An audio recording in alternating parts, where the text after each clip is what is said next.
ये दोनों जो है, जो पिछले एसएससीडी का जो बैच था 2024 वाला, उसमें इन लोगों का सिलेक्शन हुआ है।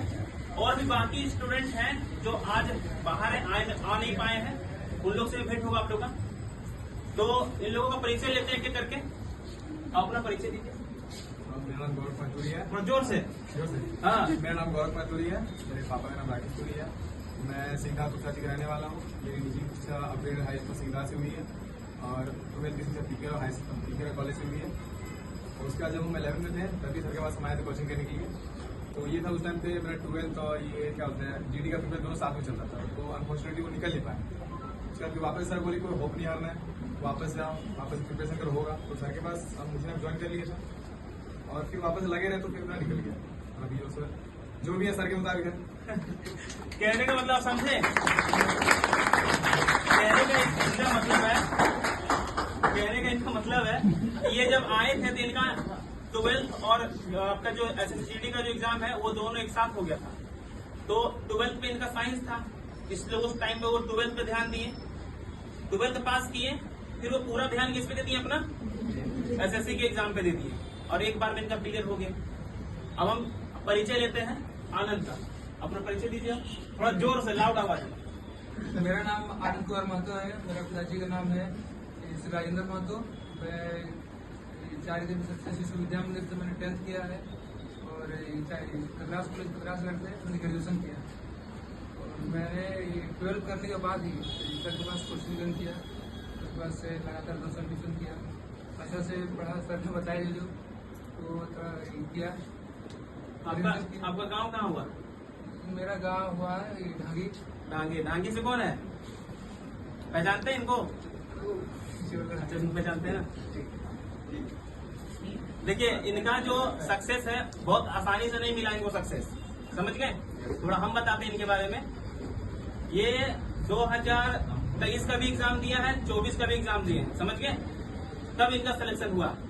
एक बार रिजल्ट हुआ, मेडिकल हुआ, फिजिकल हुआ, मेरिट में इनका नाम नहीं आया।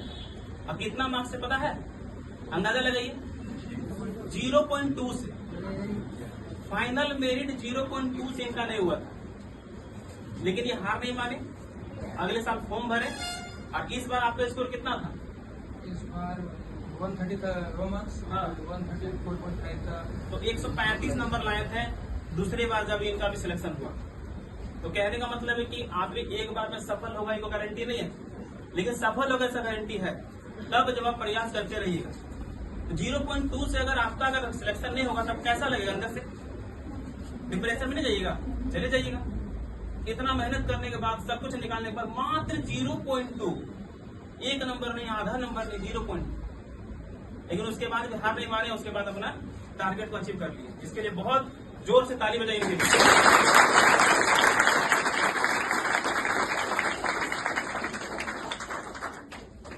चलिए अब थोड़ा थोड़ा इन लोगों को हम थोड़ा फूल माला बनाते हैं।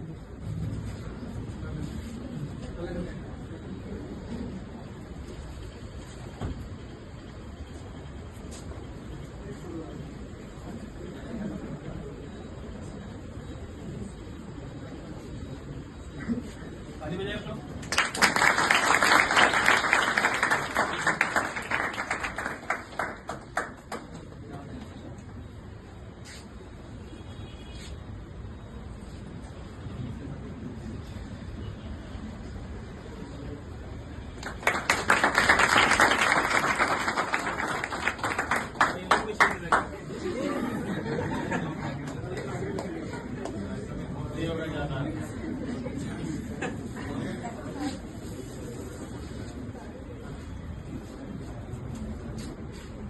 ताली बजाइए।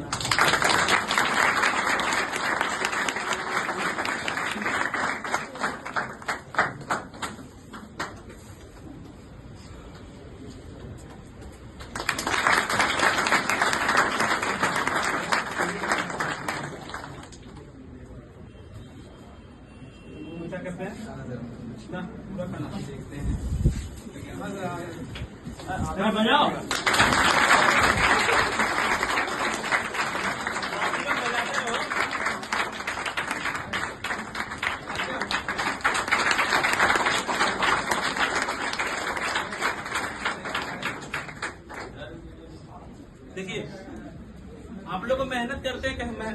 करने के लिए कहते हैं, बस इसी दिन के लिए कहते हैं। एक बार मेहनत करके सफल हो जाइएगा, फिर आगे का जीवन आपके लिए बहुत आराम हो जाएगा। क्योंकि गरीबी और अमीरी में बस एक सिलेक्शन का अंतर है। जब तक आप सिलेक्ट नहीं हुए तब तक आप गरीबी वाला लिस्ट में है। सिलेक्ट हो जाइएगा, लाइफ स्टाइल टोटल चेंज हो जाएगा। तो बस एक बार दम लगा के मेहनत कीजिए, वो दिन आपका भी आएगा जब आपके लिए भी लोग ताली बजाएंगे। आपके माता पिता आपका इंतजार कर रहे हैं, वो पल का जब आप भी सिलेक्ट होकर के उनका मान सम्मान नाम बढ़ाएंगे। तो उस दिन के लिए मेहनत कीजिए। बस हम लोग मिलकर के मेहनत कर रहे हैं और आगे सब अच्छा हो, ये भगवान से प्रार्थना करते हैं। आप यहाँ से आगे बढ़ चुके हैं तो आपके पास कुछ ना कुछ तो एक्सपीरियंस होगा। उस एक्सपीरियंस को इन लोगों के साथ साझा कीजिए। जो आप पढ़ाई के दौरान कैसे तैयारी किए, कौन सब्जेक्ट पे कैसे ध्यान दिए, समझिए। तो थोड़ा सा इन लोगों को ये बोलेंगे कि सर जो जीएस देते हैं तो हल्के मत लेना, क्योंकि मेरा जीएस जो अच्छा आया था वो सर के लास्ट में जो महीने भर का जो सर दिए थे वो पढ़ नहीं थे। लास्ट में जो एक हफ्ते उसको पूरा रिवाइज किए थे, मेरा 9 का 9 भिड़ गया था वो सर, और मेरा 9 का 9 सही था। वही मेरा जीएस में मतलब मेड बनाया, थोड़ा ज्यादा अच्छा स्कोर किया। और मैथ्स और रीजनिंग, मैथ रीजनिंग सर जैसे बोलते थे यहाँ पढ़ाते थे एक चैप्टर वाइज, बोलते घर जाकर 3 बार रिवाइज करो, तुम लोग भी बोलते हो सर ऐसा। बस वही करके सारा कुछ करना कि एक ही रिवाइज 3 बार करना, प्रॉपर ऐसे करना कि माइंड में बैठ जाए। और ये कि जितना पढ़े उससे क्वेश्चन नहीं छूटना चाहिए। अगर जो नहीं पढ़े तो छूटे तो चलेगा, लेकिन जो पढ़ लिया उससे अगर छूट गया तो फिर वो गलत है। और सर ये बोलते हैं कि एक चीज को 3 बार रिवाइज करो। और सर ऐसा है कि मान लो तुम कोई चैप्टर को प्रिपेयर कर लिया, उसको ये भूल जाओ, जो चैप्टर तुम अभी बना रहे हो वो बनाने के बाद इसको भी रिवाइज करो, उसको भी लेके चलो। और ऐसा नहीं, जितना अगर आप चैप्टर कंप्लीट किया उसको एक दिन रिवाइज करके निकल जाओ, तो उससे पीछे का रिवाइज होगा और आगे जो वो भी चलता रहेगा तो छूटेगा भी और कॉन्सेप्ट क्लियर रहेगा। यही बस बोले थे ना कि जो सिलेक्ट होता है इसको फॉलो करता है, तो ये फॉलो किया, आगे बढ़ा कि नहीं बढ़ा। थोड़ा सा कठिन लगता है इसको प्रयास करने में कि आप आज जो पढ़े 3 बार बनाएंगे, थोड़ा सा कष्ट होगा, लेकिन बस ज्यादा नहीं, 5-6 महीना कष्ट, ज्यादा नहीं कष्ट। आप आज जो बनाएंगे ना 3 बार तो आपका दिन पूरा पार हो जाएगा, सही बात। लेकिन 5-6 महीना लगाना होगा, 5-6 महीना लगाइए। कॉम्पिटिशन बहुत ज्यादा हो गया आज के समय में। कटअप देख रहे कितना चलते जा रहा है। अब कटअप अब क्या जाएगा कोई नहीं जानता है। बस आपको ऐसा पढ़ना है कि मेरा नाम आ जाए उसमें, समझ गए। आप कुछ बताइए। हम तो वही बोलना चाहेंगे सर, कभी पढ़ाई करने में सर टाइम टेबल नहीं बनाना चाहिए। टाइम टेबल बनाने से होता क्या है कि आप टाइम पे बोलिएगा हम 8 बजे से पढ़ेंगे, 8 बजे पढ़ने बैठे, क्वेश्चन ना बन रहा है, कुछ हो रहा है, आप 8 से 10 बैठे हुए रात भर रात खराब किए, और फिर सुबह को उठना है पढ़ने के लिए, तो वो नहीं होता है। जब आपका पढ़ने में सही लगे, क्वेश्चन बने, दिमाग काम करे, तभी पढ़ना चाहिए। मतलब जब इनका अपना मन करे, हाँ, पढ़ने बैठ जाइए, बस। टाइम मत देखिए कि कितना बज रहा है। अब टाइम टेबल से जैसे हम लोग किए सर, टाइम टेबल बनाया कि सुबह 4 बजे उठना है, रात को 7 बजे बैठना है पढ़ने के लिए, उससे पढ़ा नहीं होता है। पढ़ाई उसी में होगा कि अपना हिसाब से पढ़ना है कि जैसे कब मेरा पढ़ने मेरा सही टाइम लगे, मेरा दिमाग सही काम करे, उसी टाइम पढ़ना है। मतलब समझे सर कहने का मतलब साथ में है सर, आपका इनका कहने का मतलब समझे आप। कहने का मतलब है कि आप दूसरे के रूटीन को फॉलो नहीं कीजिए कि वो सुबह में पढ़ रहा है हम शाम में पढ़ रहे। कहने का मतलब है आपको जब टाइम मिलता पढ़ लीजिए। सर बहुत लड़का सर 12-12 घंटा का रूटीन बना के पढ़ता है, और फिर भी सिलेक्शन नहीं होता है। नहीं होता। और कोई को रहता है कि बाहर दिन भर घूम रहा है, रात को कब पढ़ रहा है पता भी नहीं, सिलेक्शन हो रहा है, वो सही टाइम में पढ़ रहा है। और बाकी सब ये दिखा रहा है कि पढ़ रहे हैं, रात को पढ़ रहा है, दिन भर पढ़ रहा है।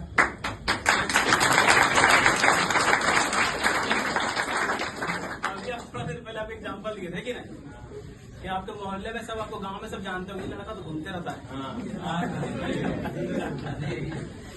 कि नहीं। ये लड़का जो है खाली फोन में बिजी रहता है, पबजी खेलते रहता है, लेकिन अचानक जब रिजल्ट आता तो आदमी उसी के बारे में बोलता है यार ये कैसे कर लिया।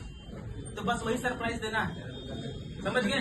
जब आप तैयारी कर रहे हैं तो शांत होकर तैयारी करना, जब शांत होकर, किसको पता नहीं चलना चाहिए बगल वाला की आप तैयारी कर रहे हैं। जब उसका रिजल्ट आएगा तो बगल वाला अपने जान जाएगा कि इसका हो गया। अब वो ये सोचेगा कि कैसे हो गया। अरे एक बात होता है, जब आपका हो जाएगा ना तो बगल वाला पता क्या बोलेगा, लगता है बहुत आसान था यार, हो गया, समझ गया। तो उस समय आपको क्या बोलना, हाँ ये बहुत आसान, तुम्हारा भी होता है, ट्राई करो ना हो जाएगा। बस उसको ऐसे ही जवाब देना। जब वो ट्राई करेगा ही नहीं, खाली आपको कोई भी आदमी कहीं पहुंच जाता है ना तो तारीफ करना नहीं चाहता, इसलिए वो क्या बोलेगा कि बहुत आसान है, बहुत आसान है, ये तो हम ऐसे आराम से कर लेंगे। तो उसको ऐसे ही बोलना, हाँ बहुत आसान था, हमको भी पता नहीं कैसे हो गया, तुम भी करो तुम्हारा भी हो जाएगा, समझ गए। तो ऐसे ही जवाब देना, किसी को उल्टा पुल्टा भी नहीं बोलना है, समझ गए। चलिए आज का हम लोग, और एक बात सर, हाँ बोलिए। जैसे कोई डिफेंस का तैयारी करना है सर, उसको फिजिकल बढ़िया रहना बहुत जरूरी है। चलिए बहुत अच्छा बात। तो डिफेंस की तैयारी तो करेगा, लेकिन उसका फिजिकल बढ़िया रहेगा तो बाद में उसका बहुत ज्यादा दिक्कत होता है, या पीटी में हो गया, चाहे अपना ट्रेनिंग में बहुत ज्यादा दिक्कत होता है। सर क्वालिटी कम से कम दौड़े कम से कम क्या बोला समझ में आया? डिफेंस वाले के लिए हाँ, जैसे ये बोले ना कि आप डिफेंस की तैयारी कर रहे हैं, तो डिफेंस के लिए रिटर्न एग्जाम पास करेंगे, उसके बाद पूरी डिपेंड करता है मेडिकल और आपका फिजिकल। लेकिन आप पढ़ाई पे पूरा आंख अपना डैमेज कर लेते हैं। आज के टाइम पे आप मोबाइल से ही पढ़ रहे हैं, दिन भर मोबाइल ही यूज कर रहे हैं वीडियो देखने के लिए। आपका आंख धीरे धीरे क्या हो गया, उसका पावर घट गया। लेकिन आप जब डिफेंस में जाइएगा तो आपका आंख जो है परफेक्ट चाहिए, कुछ भी कमी नहीं होना चाहिए, 6/6 चाहिए। आंख में कोई भी कमी नहीं होना चाहिए, बॉडी में भी कोई कमी नहीं होना चाहिए। तो इसलिए जब आप डिफेंस की तैयारी कर रहे हैं तो पढ़ाई के साथ साथ सुबह सुबह ग्राउंड का भी अपना तैयारी जारी रखिए। समझ गए? खाना पीना पे भी ध्यान दीजिए, जिससे आपका बॉडी क्या रहे, अच्छा रहे, स्वस्थ रहे। ये इनका कहने का मतलब ये नहीं कि आप रिटर्न निकाल ले रहे हो और जाके मेडिकल में और फिजिकल में फेल हो जा रहे, तो आपको बाद में अफसोस होगा। सही है ना?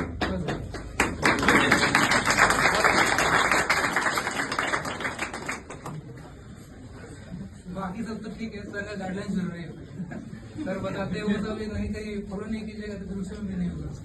सर बोलेगा कि इसको रिविजन करना है, नहीं करना है, तो फिर अगला दिन आके क्वेश्चन पूछेगा।